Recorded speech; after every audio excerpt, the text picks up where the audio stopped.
Huh? It's about that time. It says 6:30. I'm just waiting for the okay on the cameras. We're good. All right.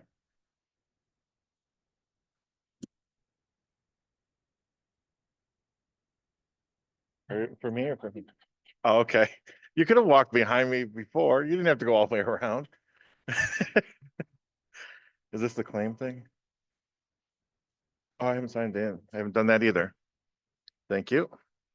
All right. Well, good evening, everybody. Today is Wednesday, December 11th. It is currently 6:31. I'm your chair, Justin McGregor, and I want to call this meeting to order. Let's start out first with attendance. And we'll start with John over on the left-hand side. John Brunza, mayoral appointee. Thank you.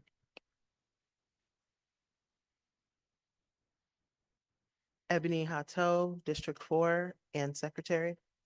Mary Ann Callahan, mayoral appointee. Michelle O'Loughlin, member at large. Marilyn Austin, District 6. Eileen Hughes, District 2. All right, and again, I'm Justin McGregor, District 7, and your chair of the CDAC for this year. All right, so our first order up is to approve the minutes of the October 30th meeting. Everyone had those in their email. Do we have any discussion on said minutes? I'll move to approve. Move to approve, okay. Do we have a second? All right, Michelle. All in favor? Aye. Opposed? Seeing none, it is approved.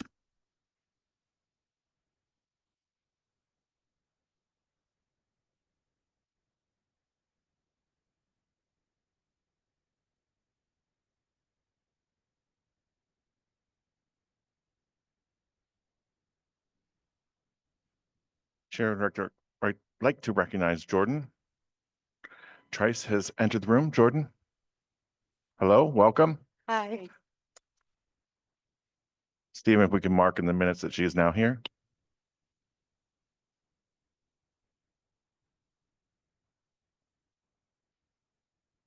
And our third item is going to be our fiscal year 51 presentations. And let me bring you the attendance sheet, Jordan.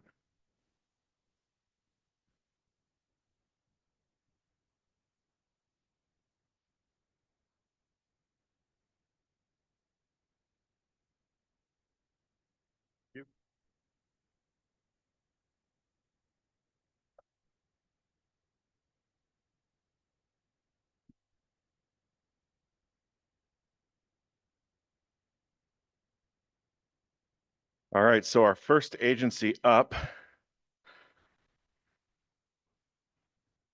Boys and Girls Club, the After Hour Teen Program. Nope. Oh, geez. Oh, that was the minutes, probably. Yeah, this is the agenda. Sorry. Yeah. Jeepers. I don't have my glasses on. I apologize.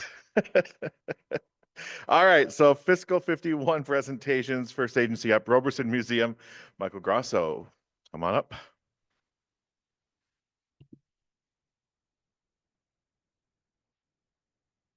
Greetings, everybody. I'm Michael Grosso, the Executive Director of Roberson Museum. Thank you very much for having me tonight. I am here to talk about Roberson's capital campaign that is currently in full swing.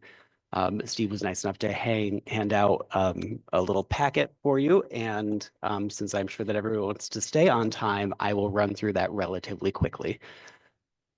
Roberson's campaign is currently funded at about $7.2 million out of our $10 million goal. So we are well on our way.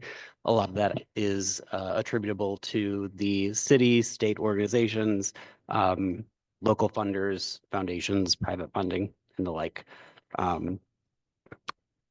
We have a bunch of projects currently in progress. We have not launched the campaign publicly yet.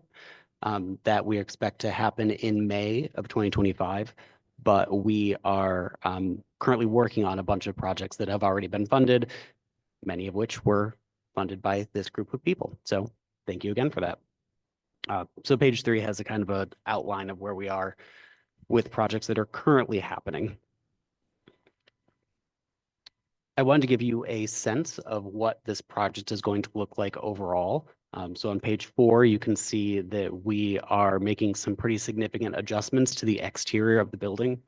One of the problems with Roberson as a structure is that it is many structures. We have buildings dating back from 1820, 1906, 1965, 1984, 1994. And at no point during any of those construction projects did any of the architects care what had happened before them. So they've all just kind of mashed all of these pieces together. One of our goals is to unify the exterior of the building so that we can provide better services to the many tens of thousands of people who visit us every year, including every student in the city of Binghamton. Page 5 gives a little hint at what our future courtyard could look like. That gives us opportunities for programming, but also to make ourselves more sustainable by having rentals. We do a lot of weddings, as you can imagine, but having outdoor space in the city of Binghamton with a parking lot is pretty big for us. Page 6 shows a rendering of a future school bus drop-off on Front Street. We are planning on having a separate entrance for students to make it easier for them to get to their classrooms and the other areas within the museum that they are planning to get to. Which brings us to our roof repair needs. Roberson is requesting $100,000 to go towards a $150,000 roof repair bill. That is all of our flat roofs on the entire facility. You can see some images on page 7 of some of the issues that we are currently facing, made more obvious today, particularly as it has been raining both inside and outside. Water is clearly not great for a museum for a variety of reasons. It's not good for any building, but it's particularly bad for a museum where we have works of art, artifacts from the Broome County Historical Society. And also, we're currently in home for the holiday season, so we are home to a lot of holiday displays that do not belong to us. And we have to catch that water before it damages anything. We have about 23,000 square feet of roof. And there are a couple of different methods that we need to use to address the roof that we have. Most of it is like a rubber membrane, and in some cases that rubber needs to be replaced, but in other cases it doesn't need to be replaced, it just needs to be coated. There are all kinds of newfangled, more green options available. And we have partnered with someone who has given us a really great idea of how we can spend the money the most wisely, but also get some long-term impacts out of that. Looking at page 9, one of the things that, aside from it being rainy inside the building, that we're looking at is making ourselves more environmentally sustainable. So solar power is one of those things that we have been looking at really closely. There's about a 10-year return on investment in that for us. And we think that that is probably going to be really useful for programming as well as just for our energy consumption. Can't install solar panels on a roof if your roof leaks. So that's kind of step 1. I'm sure you guys hear a lot about roofs, so this is probably not news to you. Can I answer any questions about the museum, the campaign, or the request?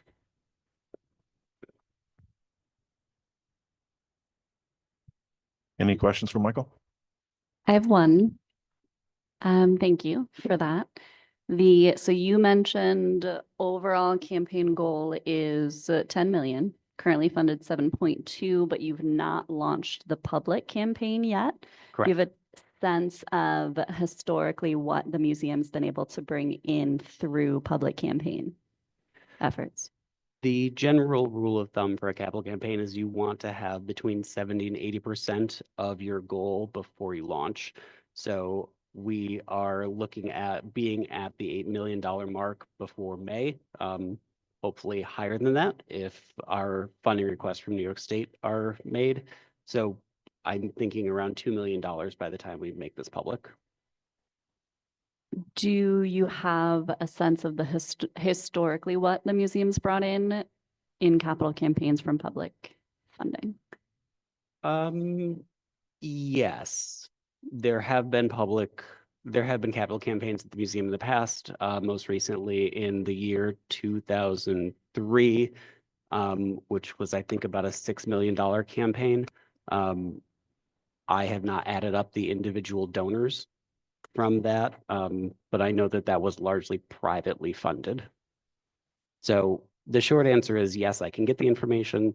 Do I know it off the top of my head from the numerous campaigns that have happened at the museum? I'm sorry, I don't.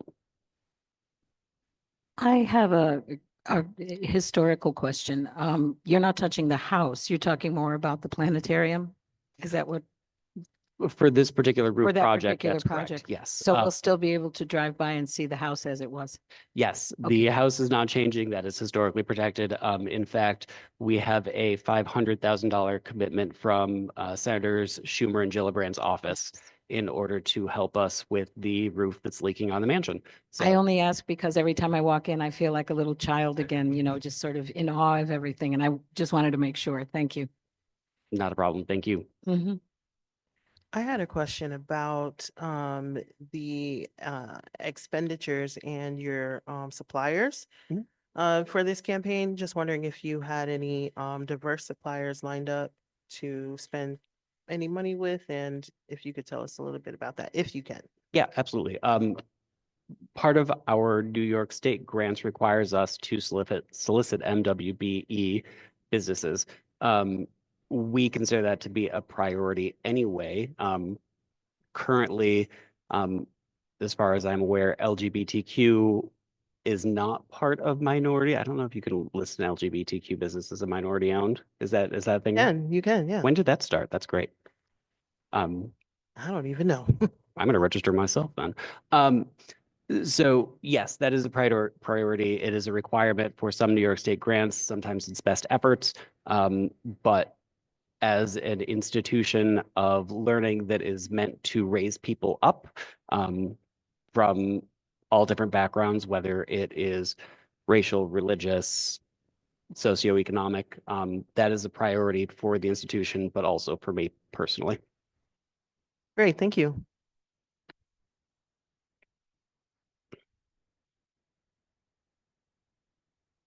Anything further for Michael? Anything else you'd like to add? Do you want me to find that information for you?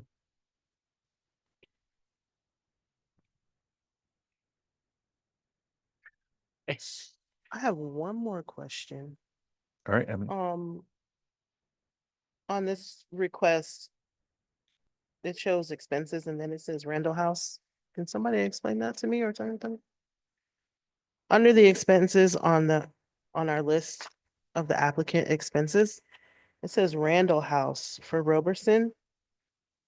And then another 46K. So I was wondering, I think I have an answer for that. okay, thank you.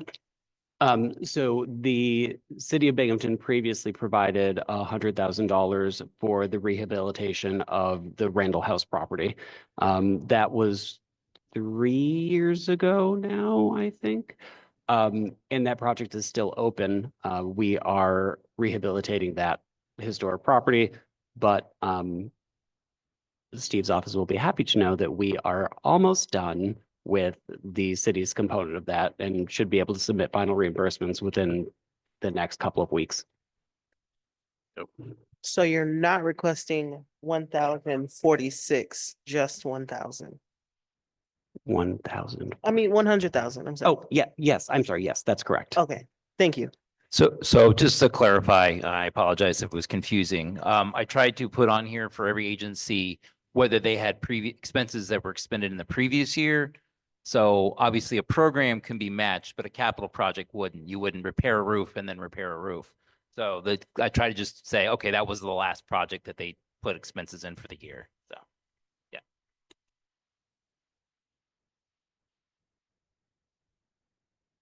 Anything else? No? All right. Thank you, Michael. Thank you very much.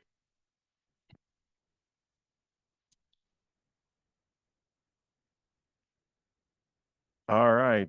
John Bernardo and SEP, the Hamilton House rehab. Oh, it's a theme. See if we start getting wet here. There's a lot of roof rehabs for some reason this year. And are you getting leak above you? Okay. It's got me looking up. Some tiles right above me are pretty brown and orange on the edges. I'm saying.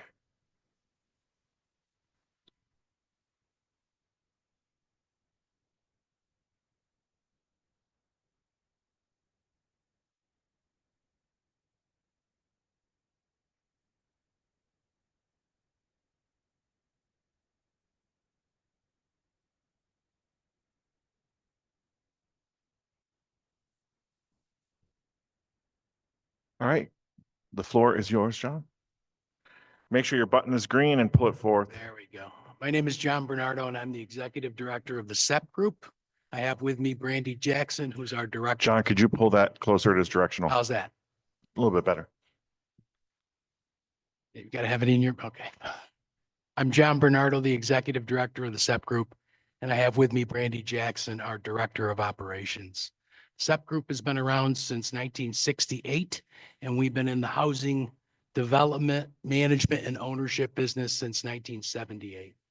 We have 12 communities throughout the southern tier and representing 539 residents, most of which are senior residents. In the city of Binghamton, we own the Hamilton House property on St. John Avenue, and it is a 37-unit facility specifically geared towards seniors.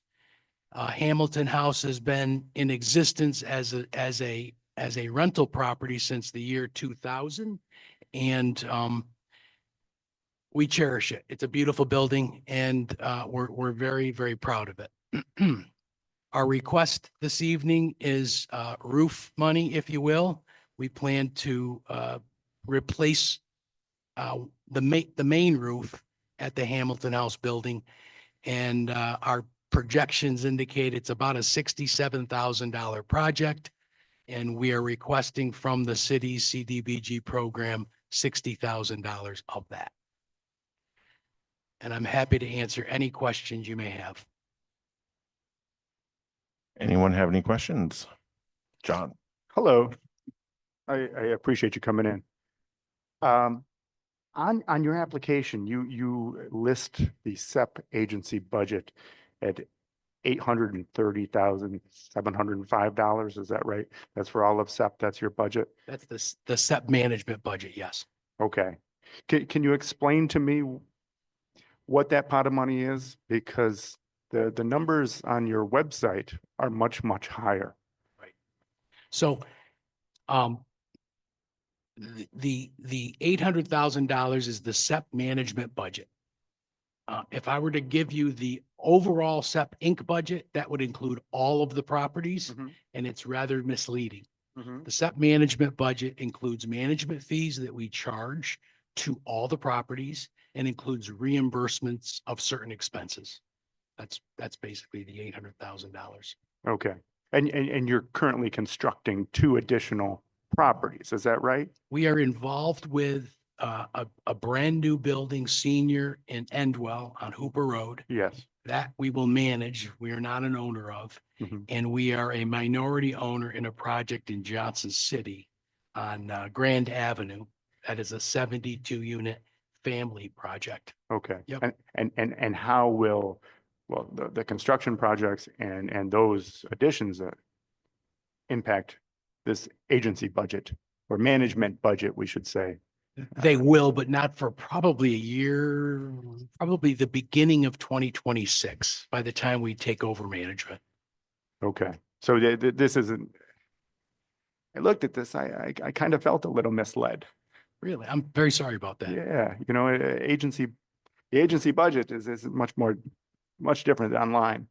But I appreciate the insight that you're. Each of the offering. properties is a standalone, and each one is operated as a standalone business unit Yeah. and has to be able to afford to pay its own expenses. Right. And I think we met before. You were here for a parking lot, is that right? How's it for the same property? A couple of years ago, That yes. was, or last year? We completed it this past year. It Okay. was the year before we sought Okay. funding. Yes. Great, thank you. Yep. So related to that question, out of SUP's overall budget, are you saying that there isn't a separate fund specifically for renovation or rehab projects in Every- general? Every month, money is set aside and put into a capital reserve account at each of the properties. Hamilton House, and Brandy could speak to this better than me. Hamilton House for a number of years did not seek a rent increase from its tenants. So quite frankly, we fell behind in our obligations, and we have done a pretty good job of catching up and putting that property in a better place. We actually owed the state of New York a significant amount of money because we weren't able to pay this obligation that we have to them for a number of years. And that's because we didn't raise rents. Yep.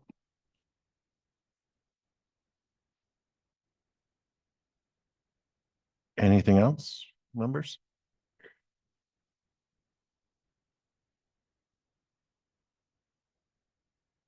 Thank you for Thank the you very much. opportunity. We appreciate it.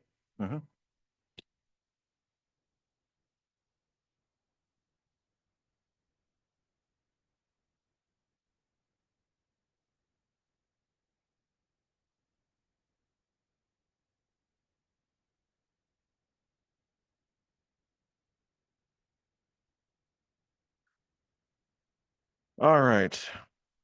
Phil Nelson and the Cdac project. Phil, come on up, please.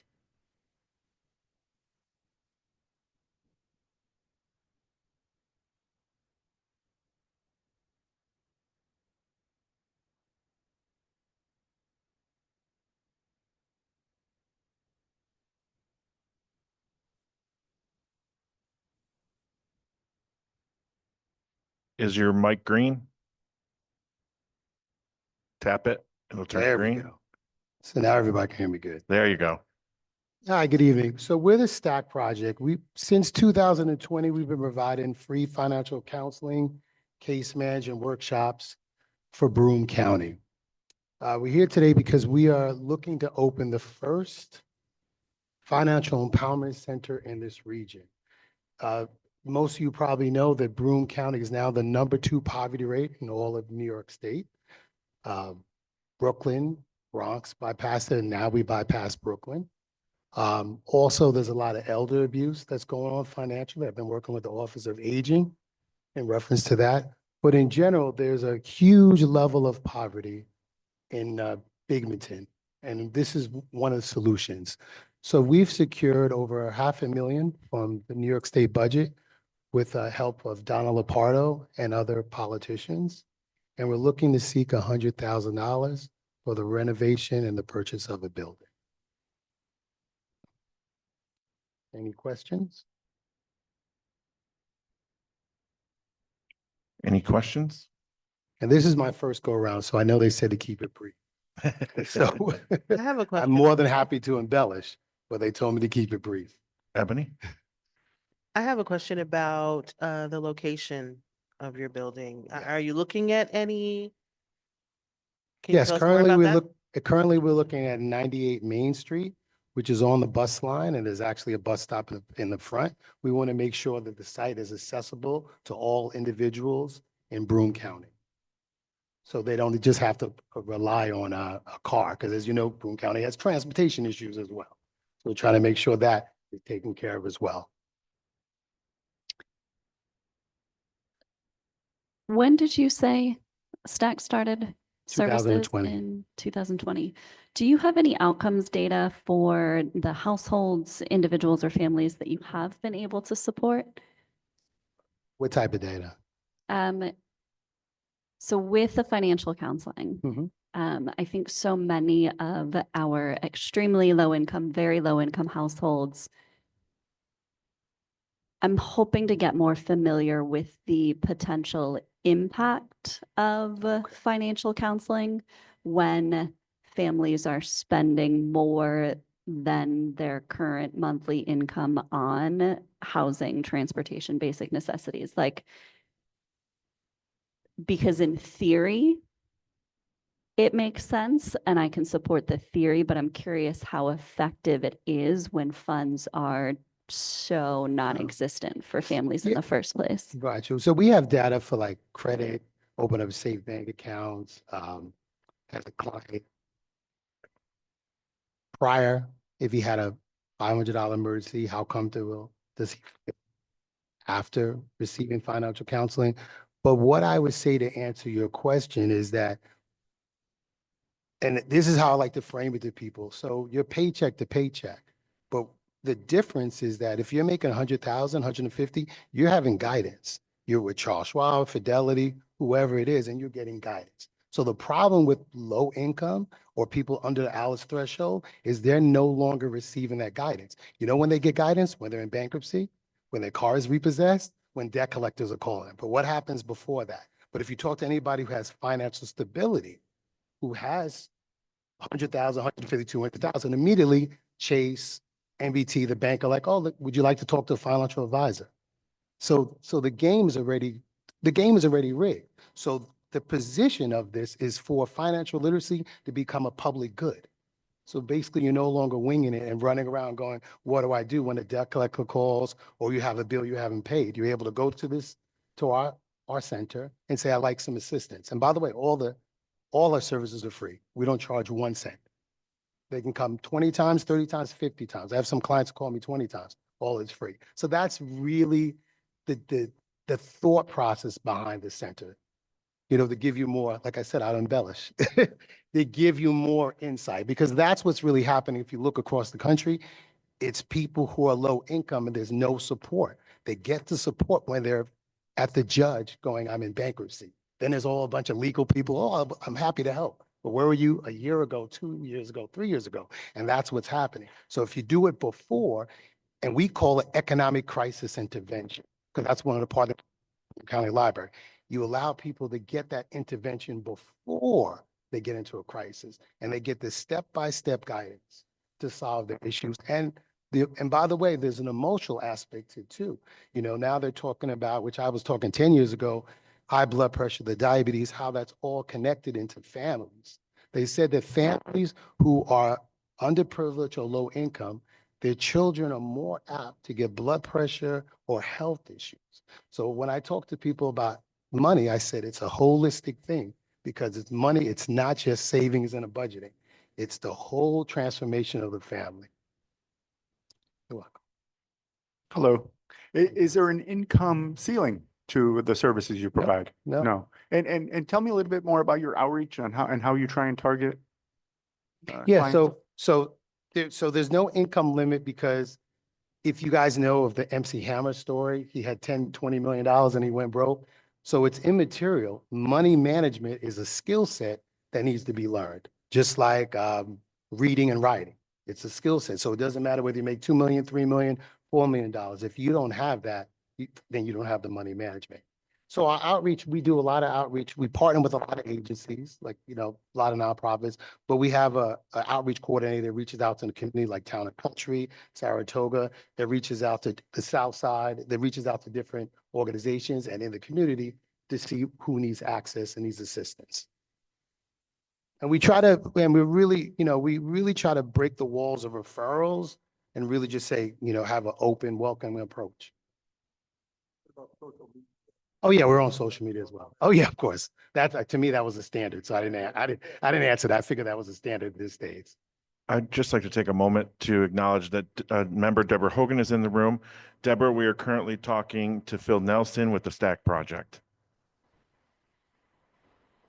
And then, you know, if I could add, this will be the first one in the region, you know, but it'll be the first one in the region with wraparound services. There's nothing in upstate New York that has anything similar to this.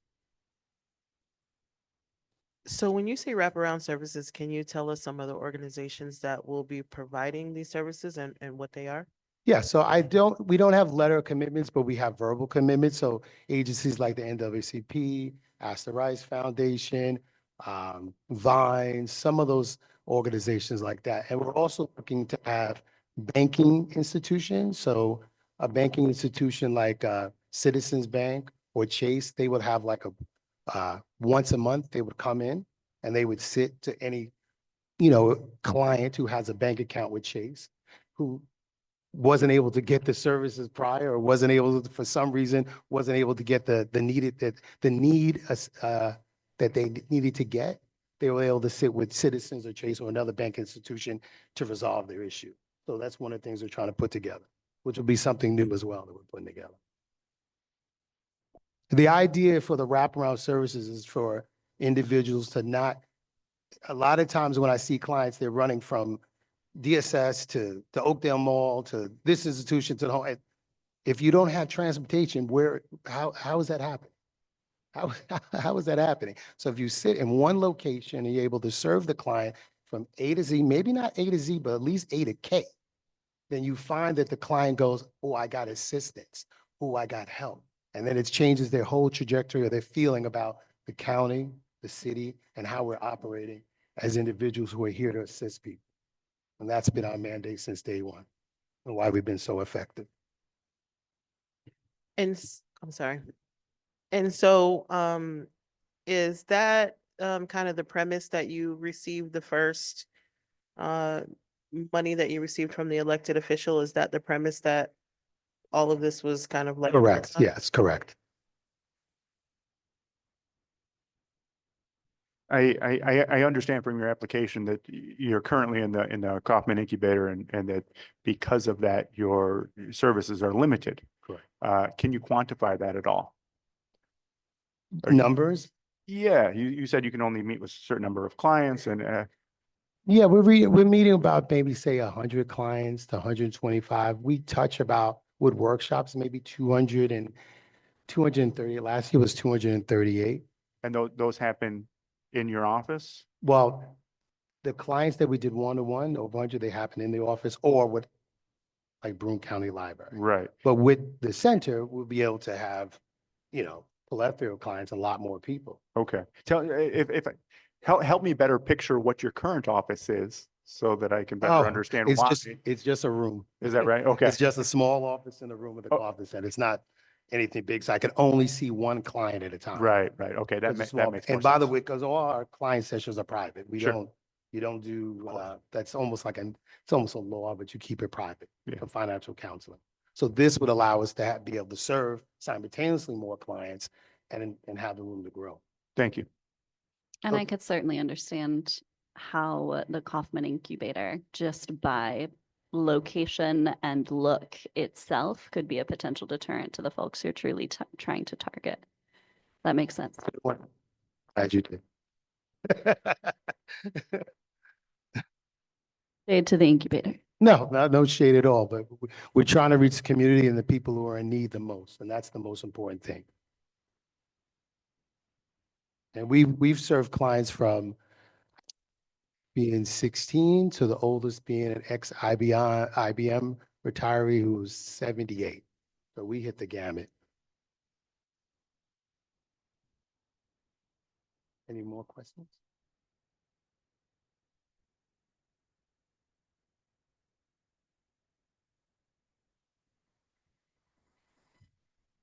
Any further questions? Oh, Yes. Michelle? Just one question. So when did you start your, this operation? When did this begin? For Broome County, 2020. I was a financial counselor since 2017. I was the top youth financial counselor of all in New York through Office of Financial Empowerment, which is Michael Bloomberg's initiative. And I worked with various nonprofits and agencies downstate. So 2017, and then this one in the. 2020. Thank you.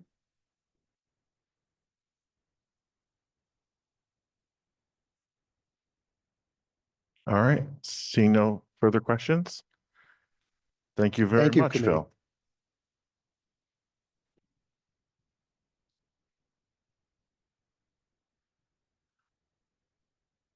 All right, Outreach Ministries of the Southern Tier, Joseph Carpenter, come on up. You're next.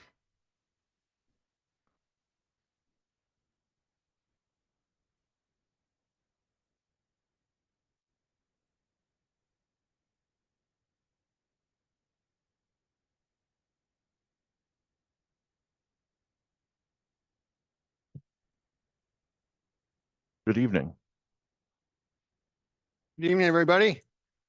Thanks for thanks for having us. I have Brian Donnelly with me here, who's really one of our huge leaders in this program, and it wouldn't be the same without him.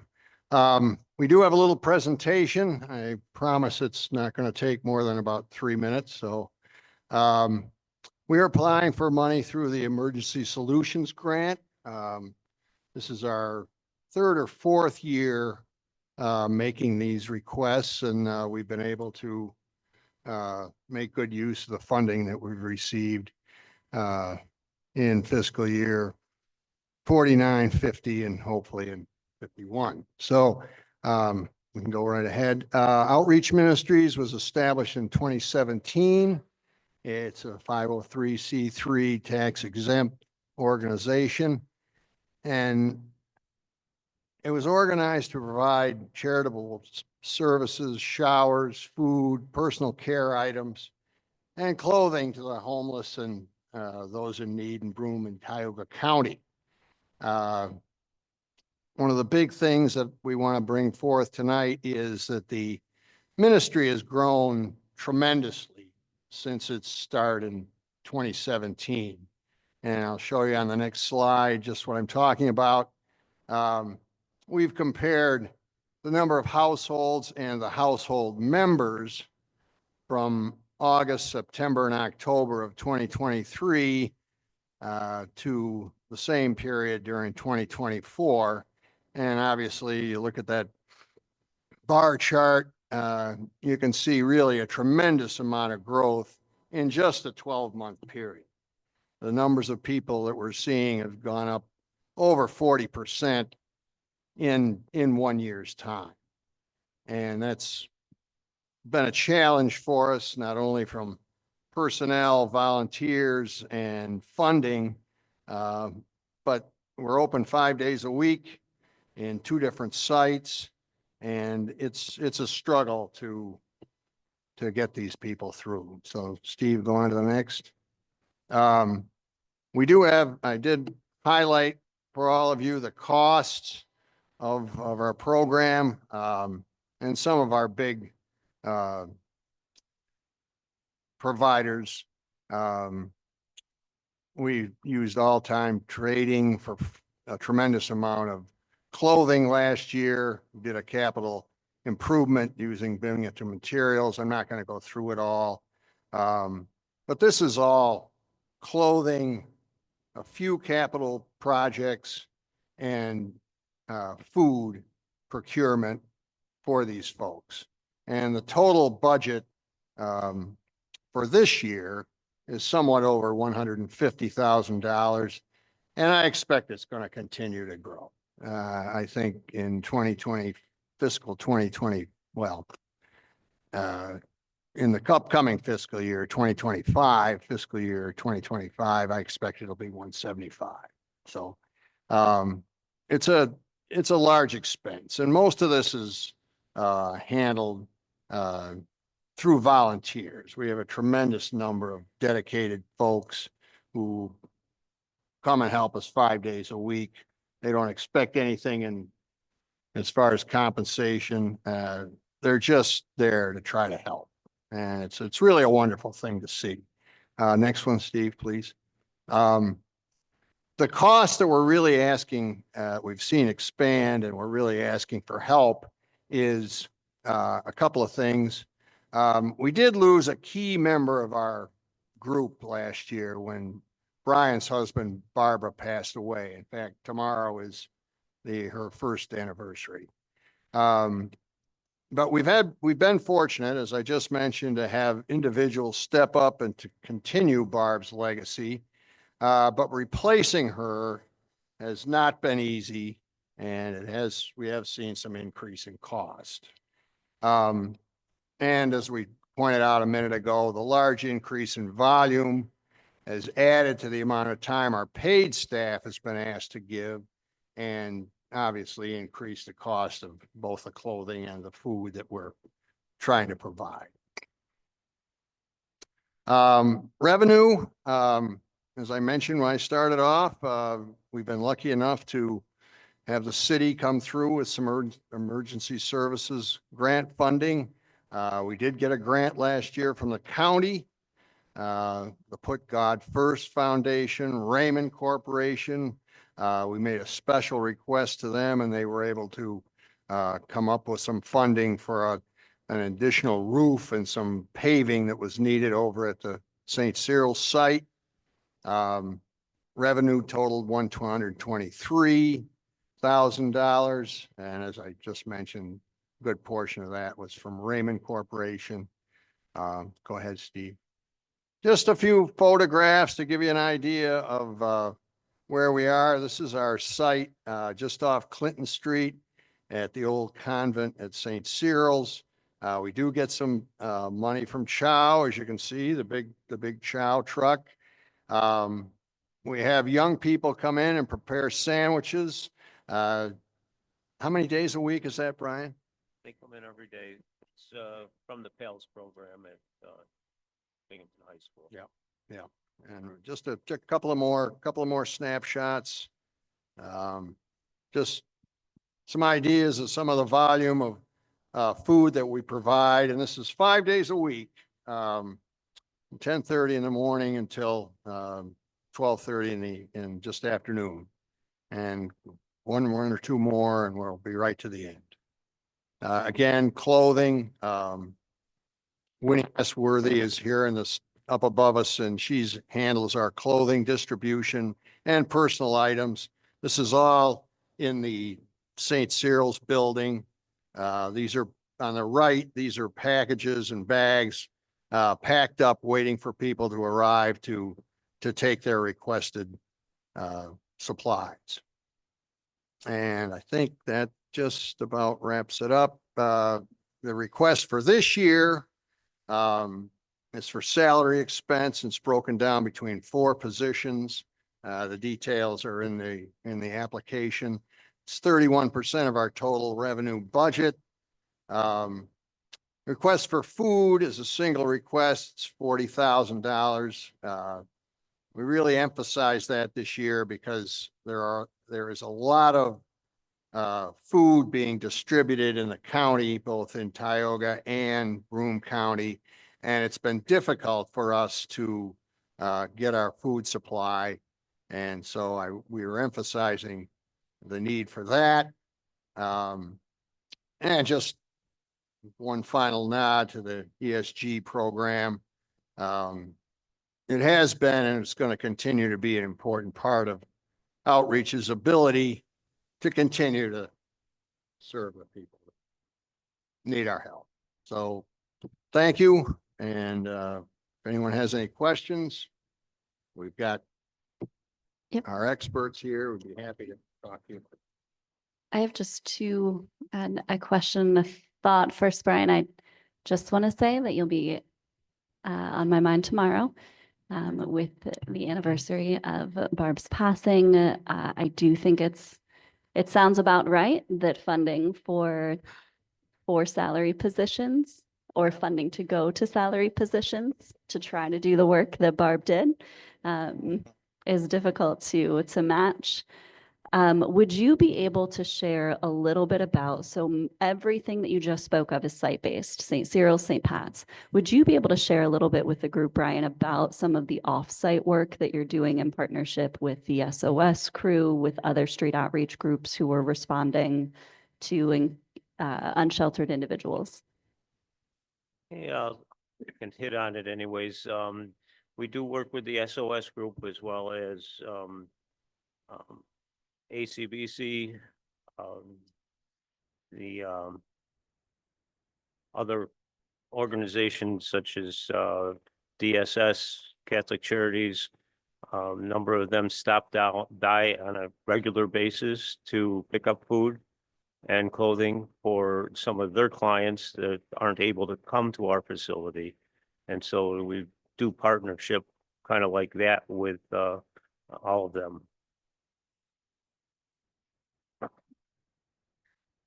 I have a comment. we have a First Ward Neighborhood Watch, and yesterday at our meeting, it was brought to our attention that many of the people who access your facilities over at St. Cyril's are using Gregory Lane and not going the right way on Star Avenue. So I was wondering if there is a way that you could kind of help people to know, because the residents have had almost near accidents in that area, and that would be a huge help to us in the neighborhood. And also, I want to say to Mr. Donnelly, what a lovely, lovely memoriam for your wife to have the things said that were said today. She probably was a very special woman, because my colleagues are crediting her for that. It's wonderful. Thank you. She was one of them. Sounds like it. You know, by the way, I'm one of the people that made the right-hand turn. But that really wasn't recently. The resident raccoon will not like you for that, okay? I understand, but I only did it once and it was quite a while ago. I'm sorry. I've seen the beautiful statue as well. That's Oh, very, thank you. very, very nice.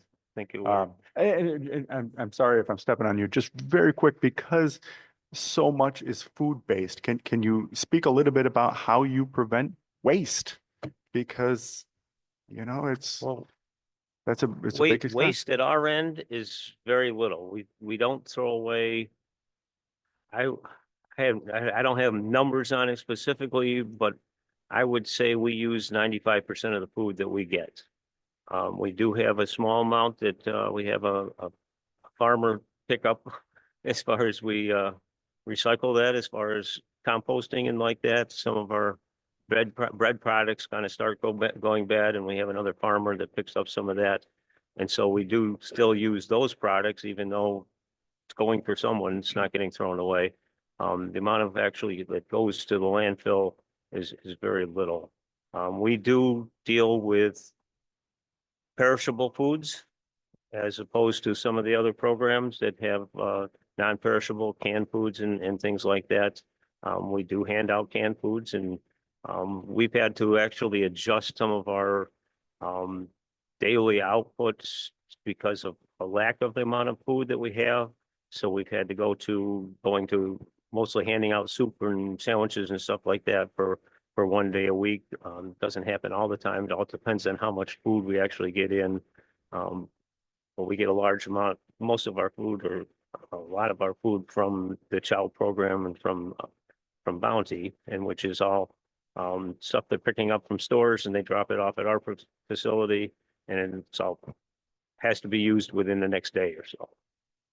But it's pretty much goes right out. Thank you. Thank you, Ebony. Of course. I just wanted to say that I had the pleasure of meeting Barb during the pandemic. And she was an absolutely wonderful person. I mean, it was like when she met you, she didn't forget about you. You know, the next time she saw you, she knew who you were. She knew the context of the last conversation you had. She was just a very personable person. And I will always remember her. But I did have a question about your referrals, because I remember at that time also that for the county and like everybody within the food kind of distribution networks that we have here in the community, we're trying to have like a single point of access, and folks were supposed to call 211. And so I was wondering if you have any idea of whether more of that increase in numbers is because people are calling 211 and it's working better, or you know, is that coming from outside of that type of system? I'm not sure how many people actually call 211 and get food. We don't really have much conversation with the people that are picking up foods. We have not a lot of information on exactly where they're all coming from. We know they're coming from, a lot of them are coming from the area that we're in, but I also know there's people coming from Johnson City, Endicott. A number of people do drive, but I guess I don't have any record on how they find out about us, other than through some of the other agencies and like that. I know that when COVID happened, 211 was one of the contact that reached out to Barb and said, hey, we need some place to distribute some food, as well as the food bounty. And so I know they've been part of our system in the past. I don't know how much it affects us now as far as. You. I have a question. So my question is, sorry, do you have a breakdown, a percentage possibly of homeless versus just, low income? Do you have any idea? Is it 70%, 30%? Do you have any idea? No, I'm afraid I don't have any necessarily solid records on how much it's going to homeless and whatnot. Like I said, the SOS people pick up food every day and take it out to some of the people that are homeless, as well as some of the other agencies. And I'm not sure if those are homeless people or that the other agencies are serving. They're actually they're more needy people, but whether they're actually homeless or not, I'm not Right. sure. I know the SOS people strictly deal with the homeless people and So- they take food every day. So you don't necessarily have any like tracking mechanism for who?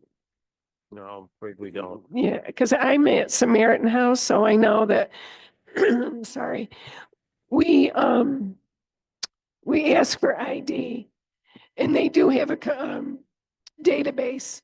So I was just wondering if you have anything like that? No. No, not at this point. Yeah, okay, thank you.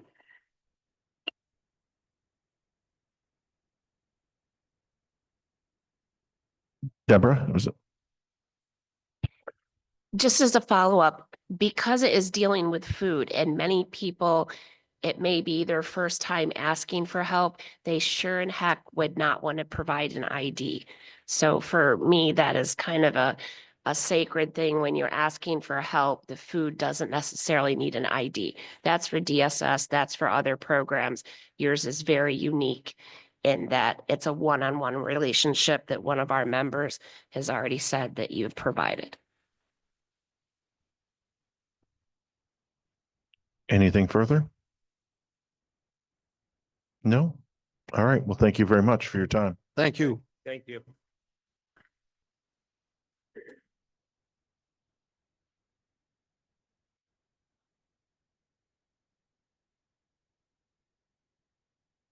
The YWCA of Binghamton, Broome County, Teresa, Street Outreach Program.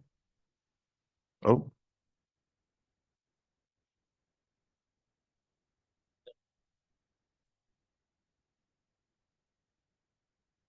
Okay. All right, this is street outreach. Apologize.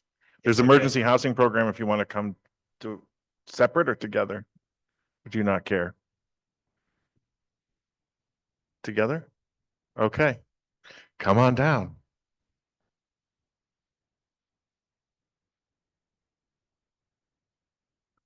Give us your name and which program you're representing and we will Okay, go on forward. my name is Melanie Mendoza and I work at the homeless shelter. Okay. Right now, the YWCA has 2 locations for the homeless shelter. One is 80 Holly Street. Belinda works in that shelter and I work at the Southside Manor shelter.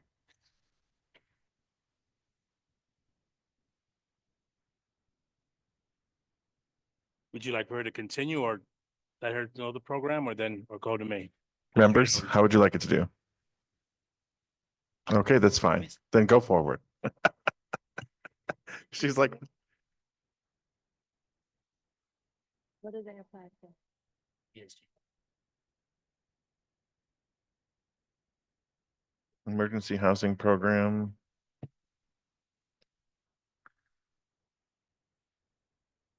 Yeah, there's one.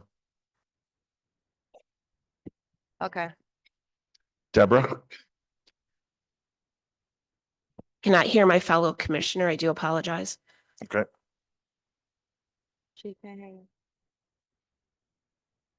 Okay, so at 80 Holly Street, Belinda works in that shelter and it serves 21 single women. They have an elevator on site for anyone that's handicapped or has any adaptive equipment. They offer case management. They have resident assistants on site for all 3 shifts, 7 days a week. I do the Southside Manor that has 60 beds in that building. It's located on Conklin Ave. We have 3 RAs on site at all 7 days a week for all 3 shifts. That one does not have an elevator, so anyone that's needs elevator assistance goes to Holly Street. Everyone else comes to me. And we provide case management. Can I take out my? All right, we have case management, we have resident assistance, we have kitchen on all 3 floors so that everyone can be able to cook a meal there. At the shelter, everyone likes cooking like family style, so they cook for one another. We get food from Chow. And then anyone that ran out of food stamps, doesn't have food stamps or need food can get Chow at any time. There's no limit on that. We have laundry on site. 3 washers in the basement, 3 washers in the basement, and then on the 3rd floor, we have a washer and dryer. We also connect people with Lord's Telehealth if they need any type of medical services or assistance. We also help with apartment searches there. If someone needs referrals for like jobs or anything like that, we help them with that as well. We give bus passes for transportation, and we train staff too. How many beds was it at the Southside Manor? 60. 60. Okay, thank you. Any questions for the homeless shelter? Michelle? Approximately, sorry for my voice. Oh. Approximately how long do your clients stay? So the stay there, from what I'm noticing, like it's hard to find housing right now. So I've had people there for like 5 months trying to find housing. And the shortest amount of time was within a month that some people can find a room or have something lined up to move into.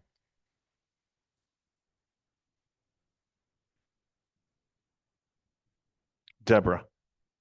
This will be a question that I'll ask of both of you, and I just saw a YouTube video that I want to share with my fellow commissioners in Finland, where they were doing housing first and then addressing issues that people had, whether it's whatever substance abuse, domestic violence, whatever their issues were, but it was housing first. Is that your approach, and how can we help with that for you? So we do housing first. So anyone that comes like under the influence, or in recovery and anything like that, we do accept them. So let's say if you come in and you're still using, we can refer you to like Helio Health, New Horizons, ACBC, just so that you can get on your feet. If they refuse the services, that's fine. But we just try to meet them where they're at first. Their question, because done a lot of kind of research and asking people, is mailing addresses. How long is it only during their term with you that you offer and provide a mailing address so they can get identification or benefits? And the other thing is storage of things. So is it just beds, or is it a room that they have within your facility? So it's shared rooms.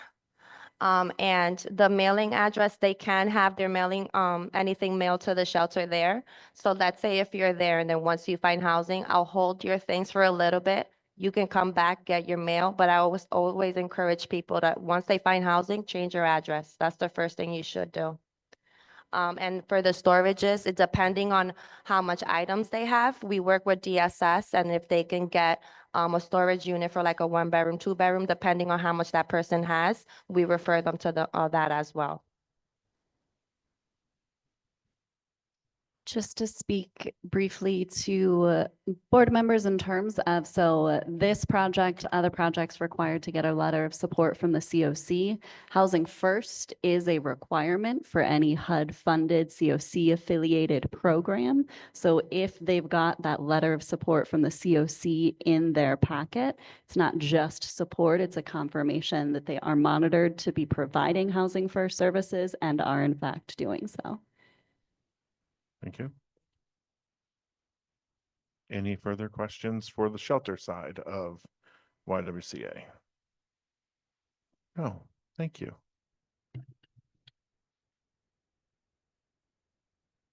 My name is Ephraim Rosario, YWCA Street Outreach and Housing Advocate, where I assist individuals who are looking for assistance with being at risk of being homeless, for those individuals that an eviction is coming up, to those individuals that are placed in a hotel, individuals that are under bridges, abandoned buildings, warehouses, parks, where I get calls from individuals saying that there's somebody under the, I call it the Washington Street Bridge, the walking bridge. For those individuals in hotels that are looking for assistance and ways to get long-term housing and funding for for security deposits, as well as first month's rent. I help out with I help out with hygiene supplies. I had a piece of paper. I would have been like Melanie, but I think it came out of my pocket. I help out with the hygiene supplies, transportation, as well as bus passes to help the individuals get to their appointments, housing searches, transportations to the hospital if it need be, if it's an emergency, or if it's an emergency request that they missed the bus, getting over to Department of Social Services in order to make their appointments.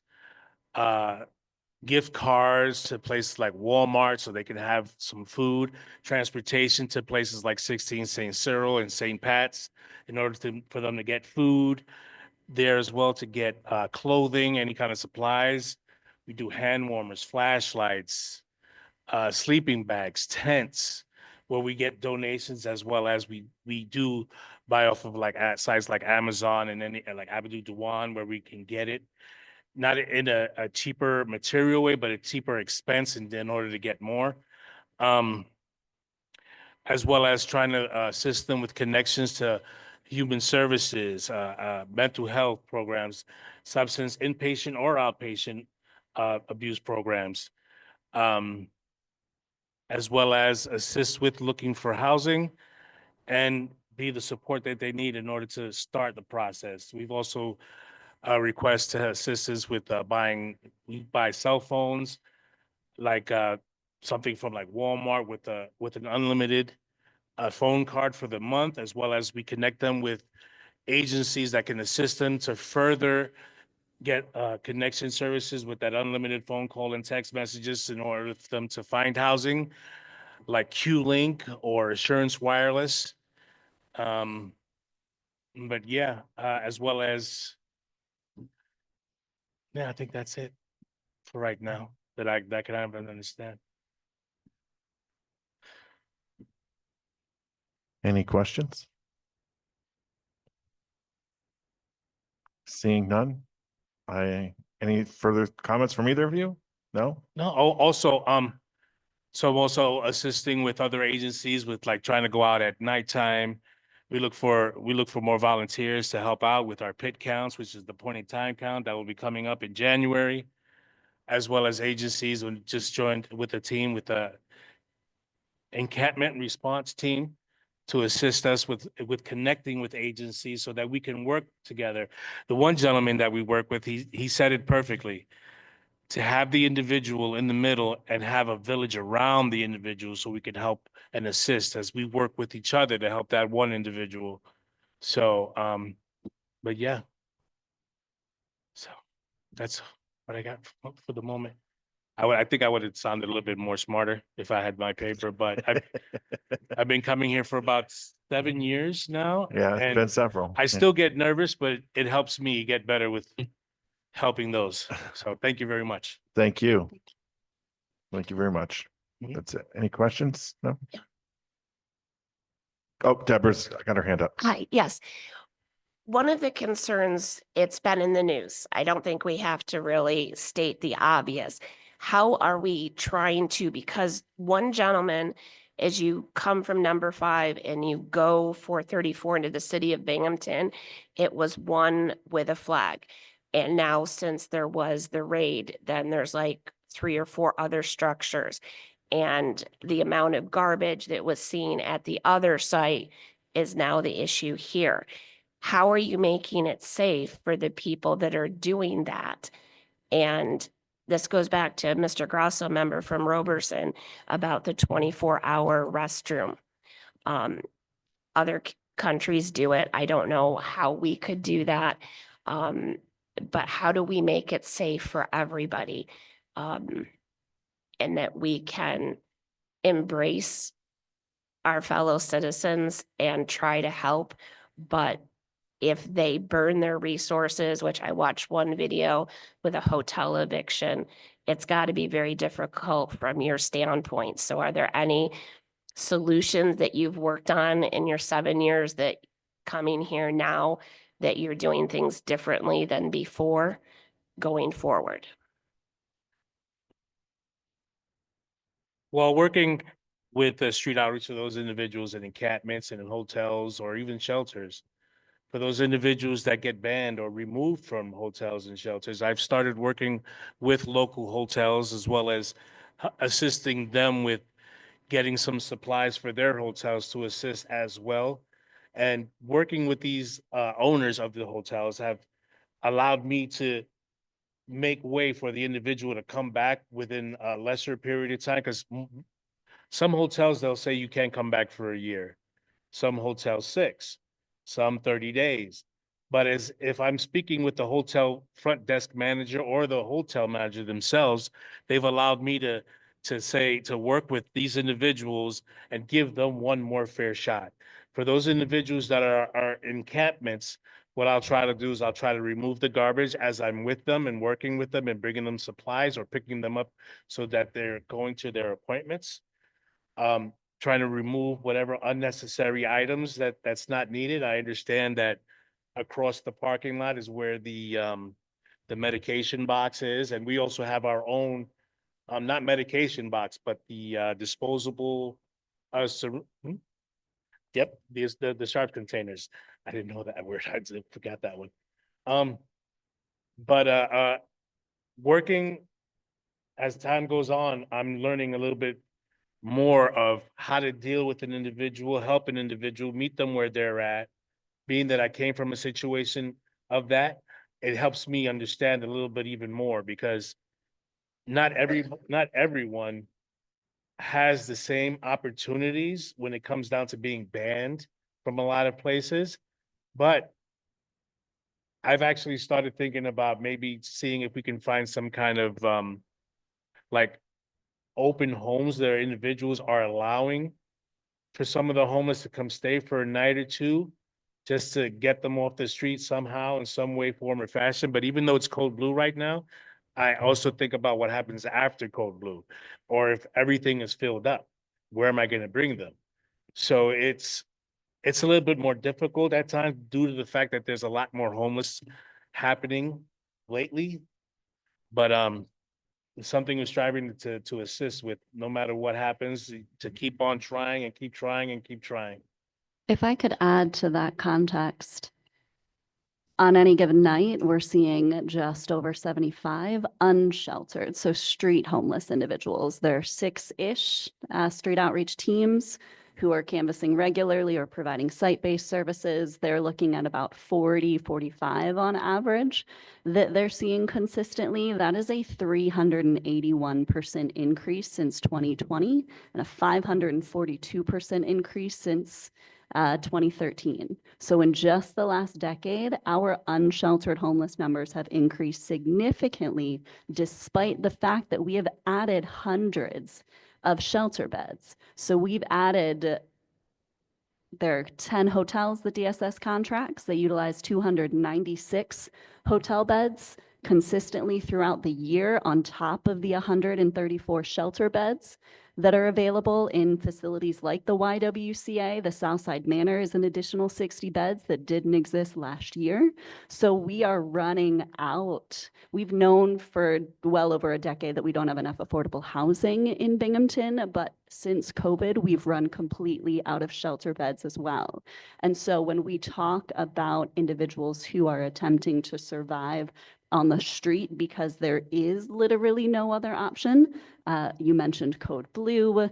For those who aren't aware, it's a mandate by the state that shelter is provided by DSS regardless of an individual's eligibility for that shelter.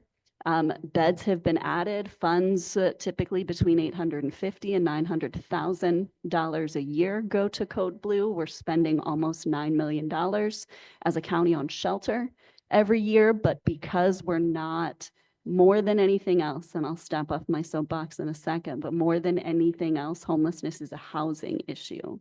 So our folks who are in encampments, the unsheltered individuals who are sleeping under bridges, the city of Binghamton, there's a reason they passed an unhoused status law in August that expanded protected class to unsheltered individuals. What we haven't seen from the city is a commitment to enforcing that local law. So we submitted an encampment response protocol request specifically to the commissioner of DPW and the chief of police because they are the ones that are doing the raids of encampments. We submitted a protocol that would include informing street outreach and encampment residents when the raids were going to be scheduled so that support could be provided, so that relocation assistance could be provided. Those 6 outreach teams, Ephraim's one, Brian, who has left but is with Showers of Hope and presented, is a part of that group. They're doing everything they can to coordinate their limited resources, deduplicate efforts, maximize limited capacity. But again, we've got to see a commitment from the city to work with the groups whose job it is to provide support. Yes, John. I'm certainly not going to top that question, but in terms of outreach, I'd like a better picture of what that looks like, what the relationships look like when you're out there, talking to people, and how often are you encountering someone for the first time, and how often are you saying, "Hey, Joe, how are you?" You have I imagine there's some lengthy relationships that you might have with people, and what's the balance there? On a daily basis, I'm at least getting a phone call or 3 about an individual that's under, let's say, the Endwell EU area, where there's about maybe 3 to 4 people under there, or there's someone in Endicott that's standing on a corner, holding up a sign saying I'm hungry. So as I'm driving around as well canvassing, I'm assisting these individuals as well as trying to get them to go to Department of Social Services with me or when they're ready at the same time. Because I'll run into individuals that do not want to give me their information, and that's okay. But I want to let them know what kind of services as well as give them supplies at the same time. Like, listen, this is my number. You can call me here. I can assist you with whatever you need to answer whatever I can for you. Because I'll get calls from landlords saying that someone is sleeping in one of their closets in the basement, and I'll go over there and I'll try to assist them as best as possible. There are individuals that I'm seeing on a constant basis, but I'm also seeing individuals that have had housing and just in some way, form, or fashion, the place has become condemned, and then they lose that. So it's sort of a balance there, as well as just going to the Department of Social Services, and I could see maybe 15 people that I'm working with there, or not. But I'm still like asking individuals as I'm watching them go to windows while I'm with the client, waiting for them to be called. I'm walking up to individuals that are going up to the window. And if I ask them, do you need any assistance at all? So it's pretty balanced. So are you more often approaching a new face, or are you more often approaching a familiar face? It's becoming a balance on both sides. So it's about a 50-50 thing. Sometimes 40-60. It all depends on sometimes the day, the month, the season, but it's about the same of individuals. Thank you. You're welcome. And if the individuals do get housed, they're more than welcome to still call me and I can direct them to the services that they can go to. Fantastic. Yeah. Thank you.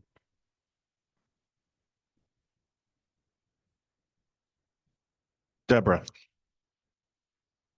Final follow-up in it, I want to piggyback on that.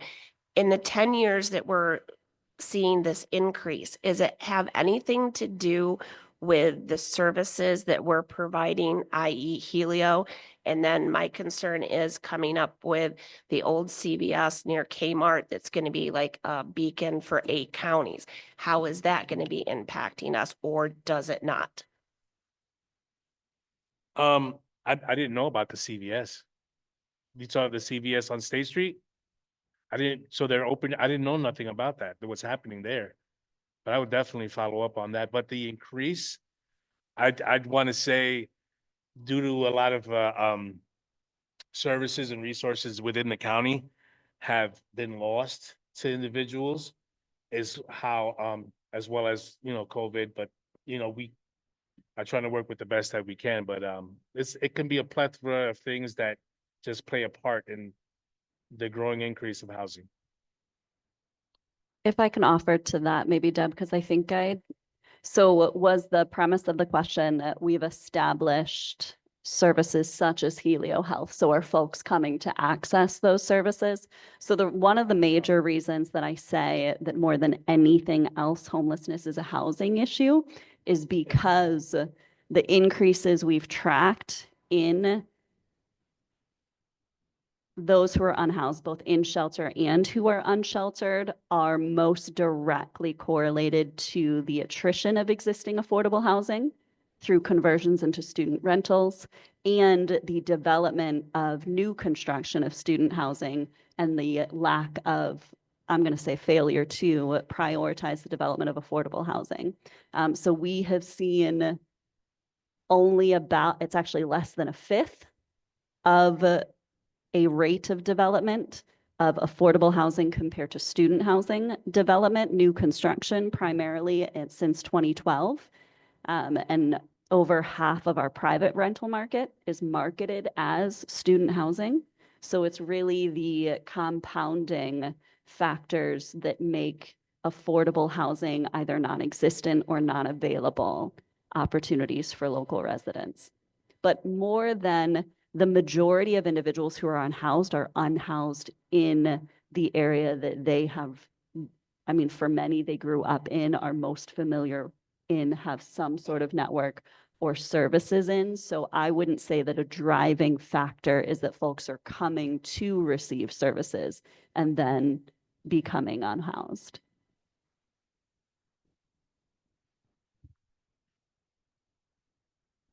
Anything further? Seeing none, thank you very much.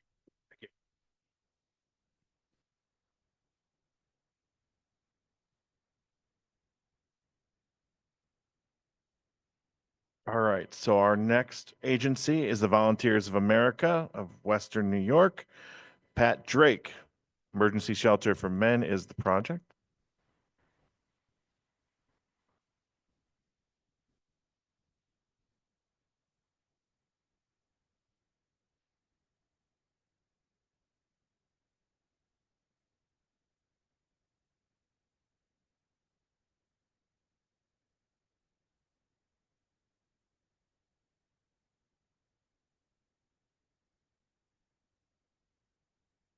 Good evening, introduce yourselves and Yes, my name is Dr. Nathaniel Shepard, and I'm the VP of Housing for Volunteers of America. I'm actually sitting in for Pat Drake this okay. evening. And I am Flo Wolf. I'm the emergency. Can you bring it closer? Sorry. I'm Flo Wolf. I'm the emergency housing case manager here at the VOA in Binghamton. Okay.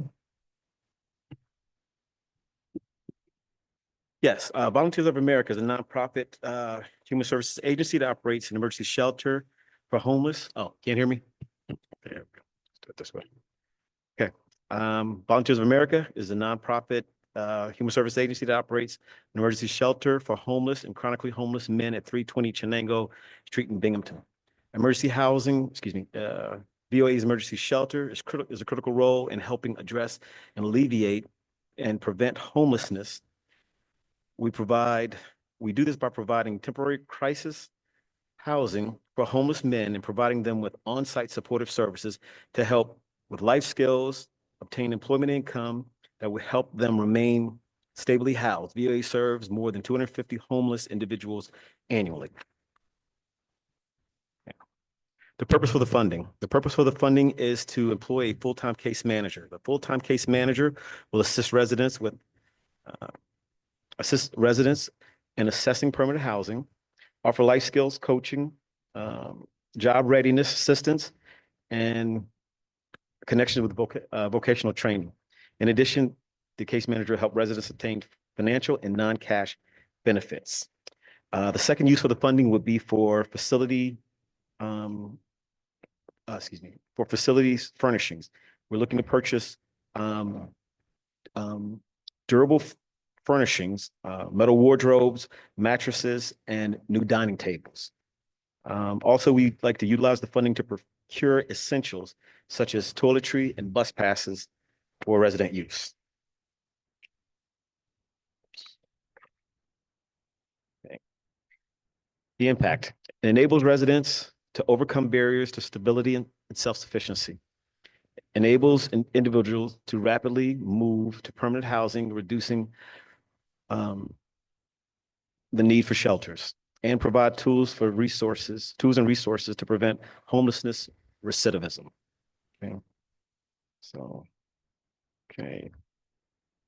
What we like to use the money for the furnishings would be to ensure the shelter's environment remains safe, dignified, and functional. Address wear and tear due to high usage. We usually get 10 to 15 residents each night, roughly about 250 per year. And according to the 2024 point in time count, 501 homeless unaccompanied adults were identified, with 368 being men, the majority of whom face mental health, chronic physical health, or behavioral health challenges.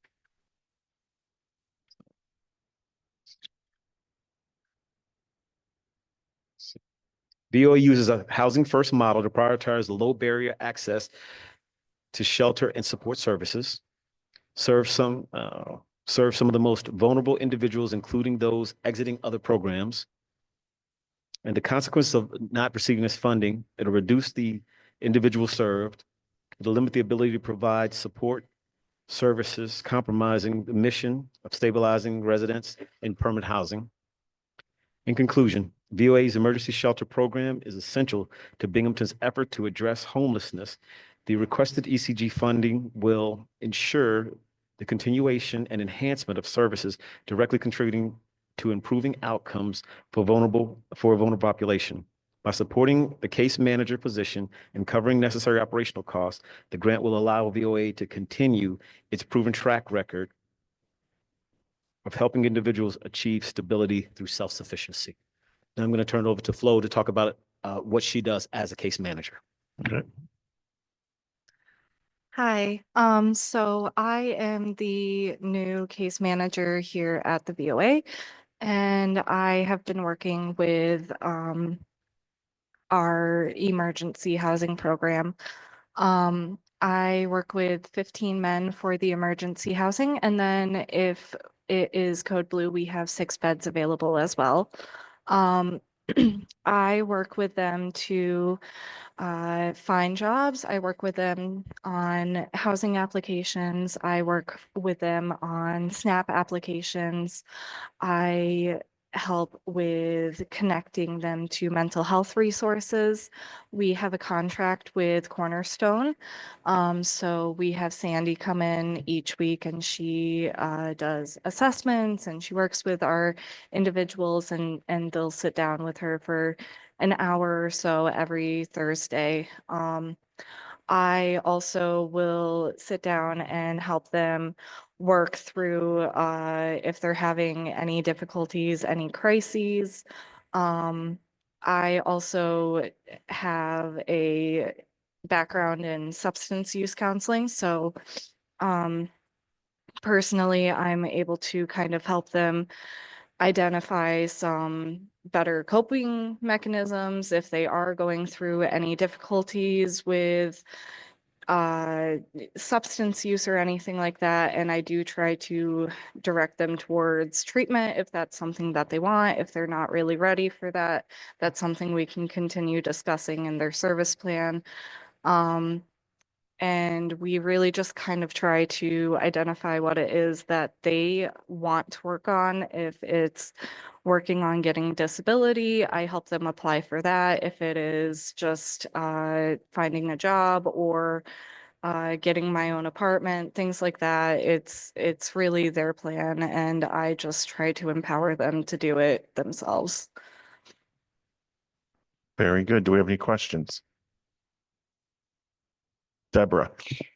Could you tell me what your average stay with the individuals that you assist, and also again, the mailing address that they could have? So, I've only been working here for about a month now.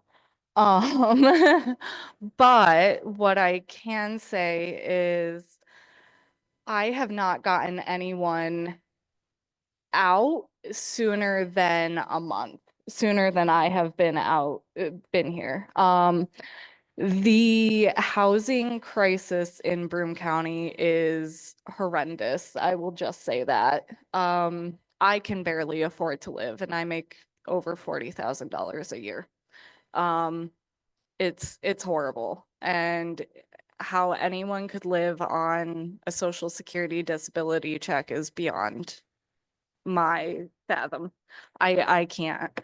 But the mailing, we do allow them to get mail while they're here at the VOA, but it's only while they're there. And then once they do move on, we do encourage them to change their address and have it go to whatever their new address is after that. Other than that, they have 7 days to get their belongings from the VOA if they are discharged for whatever reason, such as like DSS sanctioning them or anything like that. So what I would like to say about our program is the nice part about it is if we have someone in emergency housing, what we do is look to transition them to our permanent supportive housing, which is right there on site. We have 29 apartments right there on site, as well as a couple of other satellite sites. So as people progress through the programs, if we get vacancies, what we do is transition them to our permanent supportive housing. And from our permanent supportive housing, we try to transition those people who have gained independence into their own independent living situation. So we do have a lot of success stories.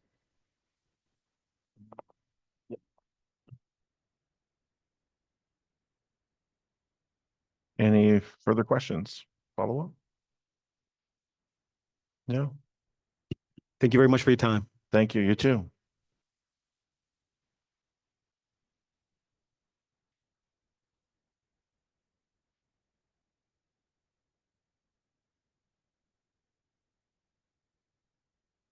The YMCA of Broome County, Preston Evans, homeless shelter roof rehab.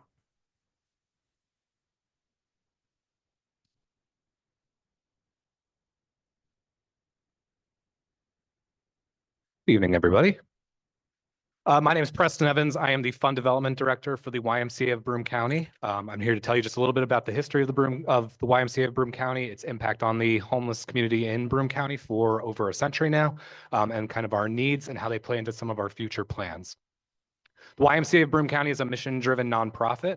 We were founded here in 1865. We actually started out providing housing for men that were working on the Erie and D&H railroad system. So we could kind of say that the housing is built into the foundation of who we are as an organization.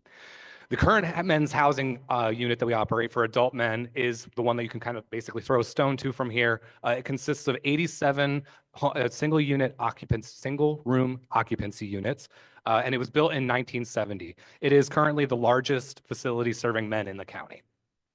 The facility supports the homeless, recently paroled, low-level mental illness, and men that have graduated from recovery centers that are fighting alcohol and substance abuse. We provide a safe, structured environment at 3 different levels of housing. There's emergency, temporary, and permanent housing.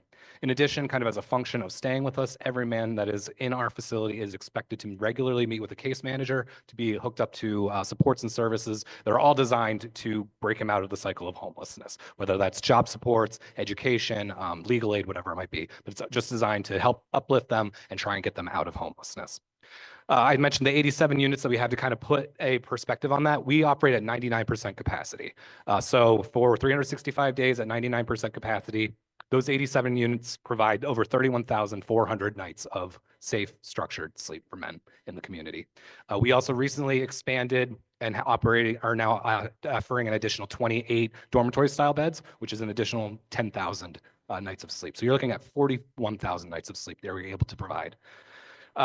The need for emergency homeless housing in the county is high. I've heard some people already mention it. I even just corroborated this recently with a former colleague of mine who works for the county. They are paying for over 100 hotel rooms a night for people.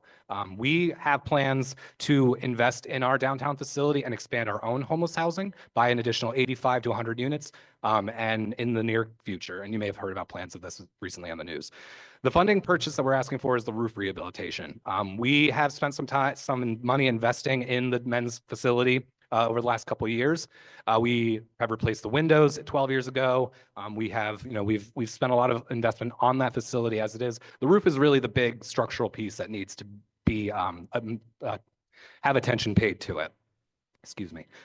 Because in order for us to really turn our attention to expanding our housing, we need to make sure what we currently have in place is sound. The building is sound. I'm pretty sure it could be a bomb shelter if it needed to be. But the building's good, the windows are good, but the roof is the original roof that was installed in 1970. So it's a very old roof. It's in very much need. We deal with leaks and things as they come. But as you can all understand, if you've been homeowners, a leaky roof can also always lead to other serious risks of health and safety. So it needs to be addressed, and we really need to address it before we kind of turn our attention to addressing the broader homeless problem in the community. So the new roof will be guaranteed to last an additional 20 to 25 years. Plans are, coming together for us to expand our housing, but we can't do that until we know that our current unit, our current dormitory is sound structurally, so we can look to the rest of our building and what we're going to do with that. Thank you. Any questions for Preston? I think the only question that I would have for this project is the letter of support is dated from 2022 and represents the former president of the Southern Tier Homeless Coalition. Were efforts made to obtain a current letter of support? Yes, our housing director is on the COC board, and he assured me that the letter had to be dated within a certain number of years and that this was an okay letter. If that's not the case, I can certainly provide a new one because that was how it was communicated to me. Yeah, it should be current. Yeah, letters of support need to be annual. Other things like your audit can be up to 3 years old. But okay. Yeah. Yep. I'll get an updated letter as soon as possible. Thank you.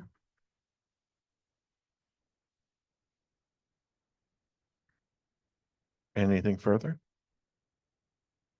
Seeing none, Preston, thank you. Thank you. Have a great evening.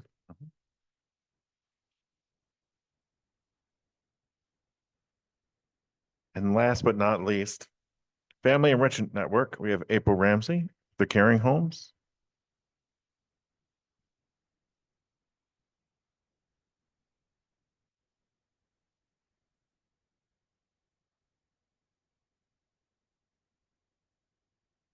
Hello, everybody. Is my mic on? I'm Yep. a loud talker, so please tell me if I talk too loud. I project. I'm not April. I'm Eric Lasky, the Director of Housing. April couldn't be here.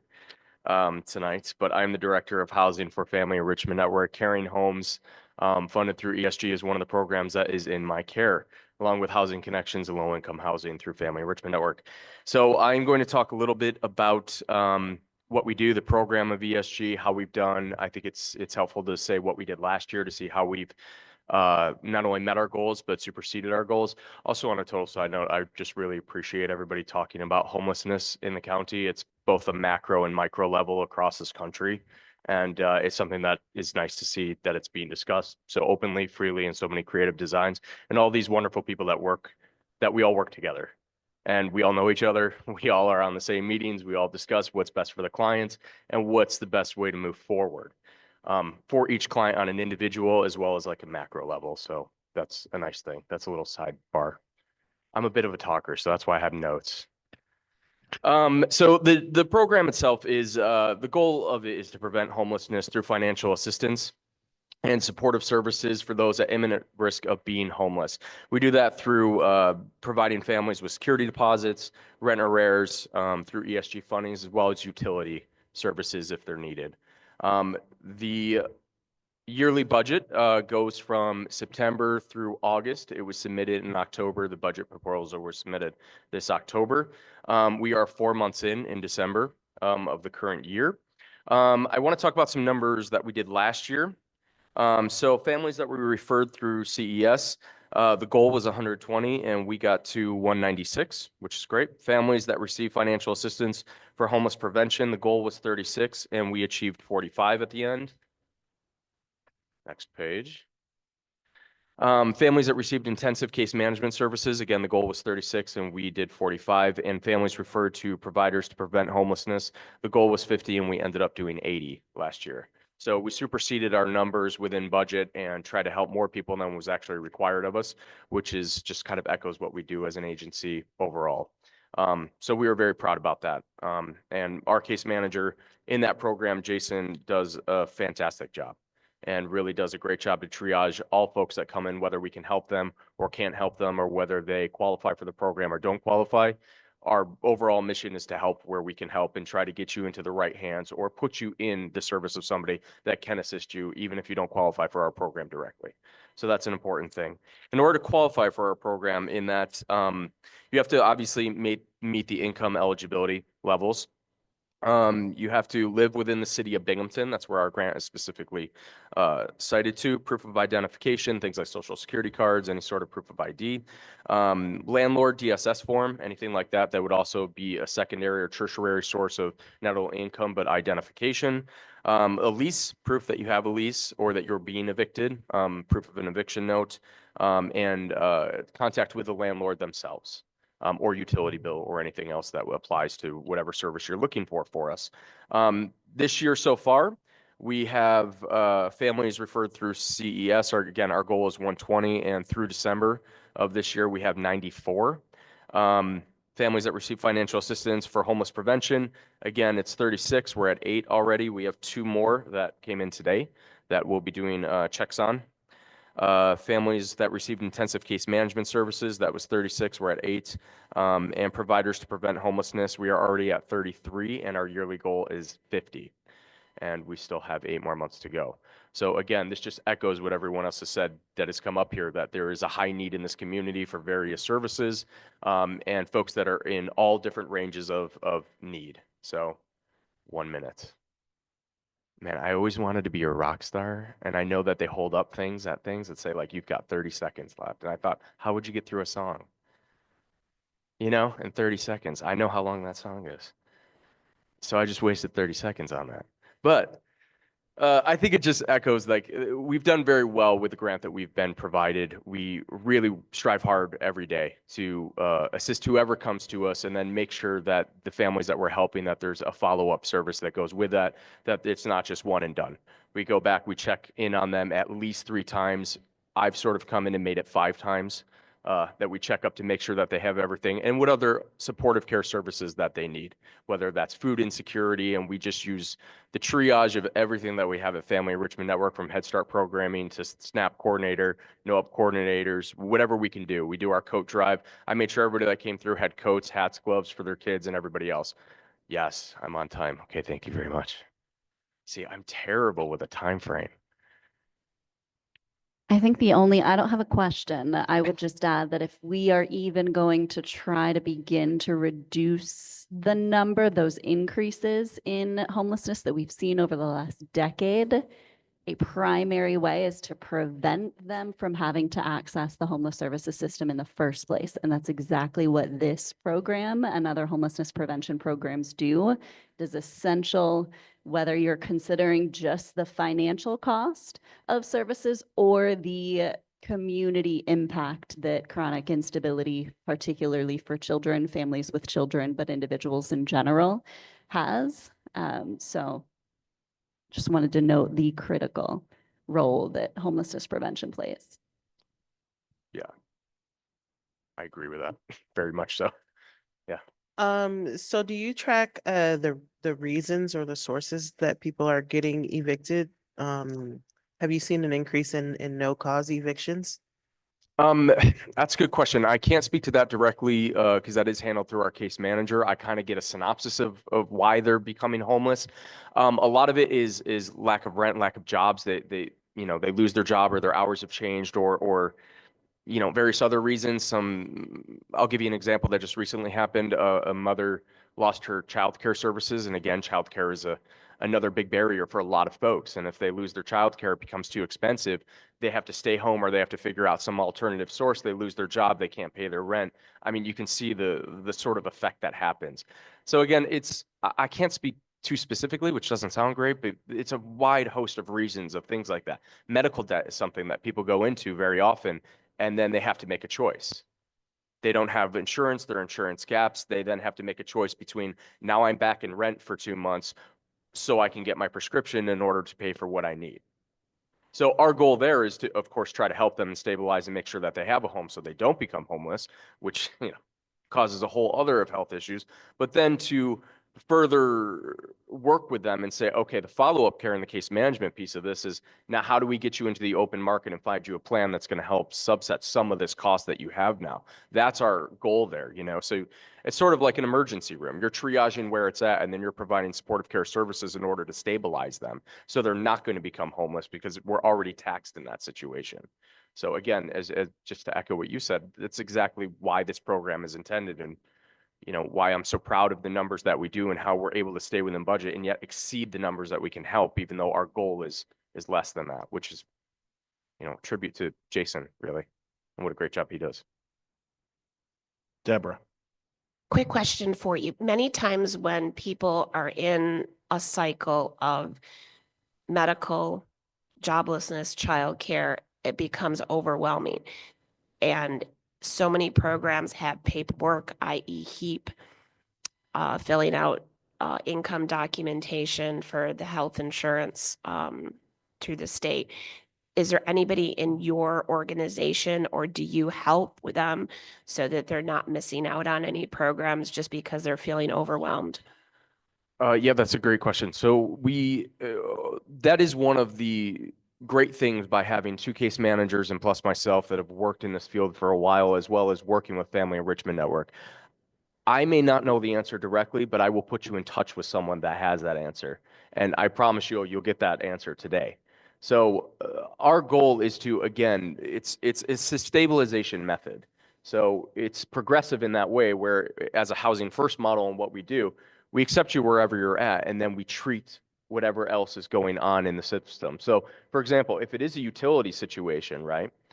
The first question is, yes, you qualify for the program. We have money in the budget to help you with the back utility bills. Now, if you feel comfortable, let's talk about how moving forward so you're not in this situation again. What resources maybe do you not know that are available? So like Jacqueline Sykes, who runs the NICEAG coordinators meetings, she's a wealth of knowledge to put you in touch with anybody that can do that, or how to apply for that service. We will walk them through that. And again, it's about building those personal relationships with people that are coming to you for need, but then they need to trust you that you're going to not kind of give them a runaround, because we see a lot of that. They feel like, well, I've called and nobody gets back to me. It's a little different if I call, right? And I say, hey, I'm going to give you a call back in an hour. I'm going to send an email and I'm going to call Jacqueline because I have her number and get back to you today. And I think that it builds a community of relationships where then if they're in need for something else, they're more welcome to come back to us or network through that other person that we've connected them to. So that's kind of how we've always utilized and worked around whatever the issue is. Again, stabilization, and then find out what is the root of the issue. Who are the people that can assist you with this issue? And then how do we build you from there moving forward? Thank you. I'm a fast talker, I'm sorry. Anything further? 1 minute. Seeing none? Thank you for your time. Thank you. I'm very nervous, so I talk so quickly. Thank you very much. It's all right. Thank you. You did a great job. Well, I appreciate it. And you could hear the pronunciation. Oh, good. Yeah, I'm a good projector. Like I'm a professor too, so like when I speak, you don't speak with microphones, so I just, you get used to talking to the back of the room. So this makes me nervous. Thank you very much. Thank you. All right, that concludes our fiscal year 51 presentations for tonight. It's time to take final attendance. Let's start up with Deborah. Deborah Hogan, mayoral appointee. John Brunza, mayoral appointee. Rebecca Rathmel, District 3 appointee. Ebony Hato, District 4 Secretary. Michelle O'Loughlin, member at large. Marilyn Austin, 6th District. Eileen Hughes, District 2. Jordan Trice, 5th District. And I'm Justin McGregor, 7th District and Chair. This concludes our meeting. Thank you.